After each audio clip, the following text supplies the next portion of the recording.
السلام عليكم ورحمة الله وبركاته. شاب سوداني يوضح، عايز يبيع كليته وفشفاشه والكبدة من أجل المال، فشاهد الشاب ده. يا جماعة، أجوكم رجا خاص. البيعرف الزول اللي بيشتري الكيلو، والبيعرف الزول اللي بيشتري القلب والأعضاء دي معاك كويس. يا ريت لو أنت أصلا شغال في تجارة الأعضاء، يا ريت تتواصل معي. أنا عندي كلوة، وكلوة واحدة للبيع ولجزء من الكبدة، والمهم جزء من الأعضاء. يعني نشوف اللي بيتباع شنو، واللي بيجيب قروش سمحة تكون مستقبل جميل. عارضة للبيع يعني. والسعر يعني أنا نهائي ما بقبل التفاوض. يعني أبدأ أي قروش فوق للمليار، يعني أي مبلغ فوق للمليار أنا بقبله طوالي، ما عندي مانع.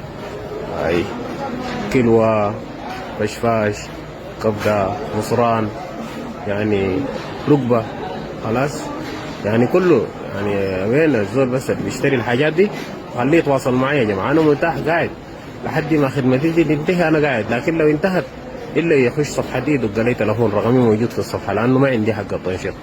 فيا ريت شنو تتواصلوا معي، وتجيبوا الزول اللي بيشتري الحاجات دي تاقوه لي هنا، خليه يجي، لانه الحاجات دي ما تفوت والله، استعمال نظيف. يعني انا الكيلو دي ما شربت فيها فودكا، ما شربت فيها اي مشروبات الغازيه الغاليه دي نهائي، ما شربتها. يعني كيلو استعمال بتاع بس مويه من البلد دي بس، ما في اي حاجه ثانيه. على السجاير الحمد لله ما بندخن وكده يعني. بعد ما شاهدت الفيديو يا جماعة، هل الشاب ده نصيح أم لا؟ الجواب نعم، الشعب ده نصيح، وما من حقه إنه يبيع الكلية. ما في غلا معيشة بتخليك إنه تبيع كليتك وأعضائك للتجارة بالبشر. أول حاجة، أنت بدل تبيع كليتك دي اشتغل. بعد ما بعت كليتك دي تاني بتشتغل كيف؟ بتعيش كيف في الحياة؟ تمارس الوضع. أنت فقدت أعضائك، ما حتقدر تشتغل وما حتقدر تعمل أي حاجة. بعد ما بعت كليتك دي حتنوم وحتموت. كلامك ده الشاب ما ببقى أصله ما جاي. اول اشتغل ذاته، ما في معيشة بتخليك ان تبيع اعضائك وتجي حالك او وضعك. ده جواب خاطئ. ما في شي بخليك تبيعه. والله يا زول، انت بدل كل تبيع كليتك امشي ديوان الزكاة، طالب اقول عايز المساعدة اذا انت اتيم واتيم ابو، امشي.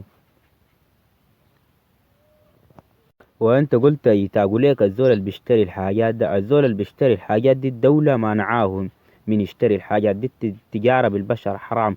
وانت لو اشتروا منك كل تقدير وقروش اكلتها وحسنت وضعك، حرام عليك، مسؤول منه يوم القيامة، ربنا بحاسبك حساب عسير.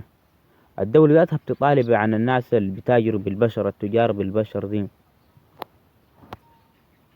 وبعد ذاك انت تكون مستقبلك، انت فقدت كليتك وما عندك كلية، كيف تكون مستقبل؟ يا جماعة والله دي وصلت ظواهر ما لها ظواهر يا جماعة. بس لو أول مرة بتشوفني، يا ريت تشترك في القناة وتفعل زر الجرس وتعمل لايك للفيديو، وشير الفيديو يوصل لأكتر عدد من الناس. وشكرا.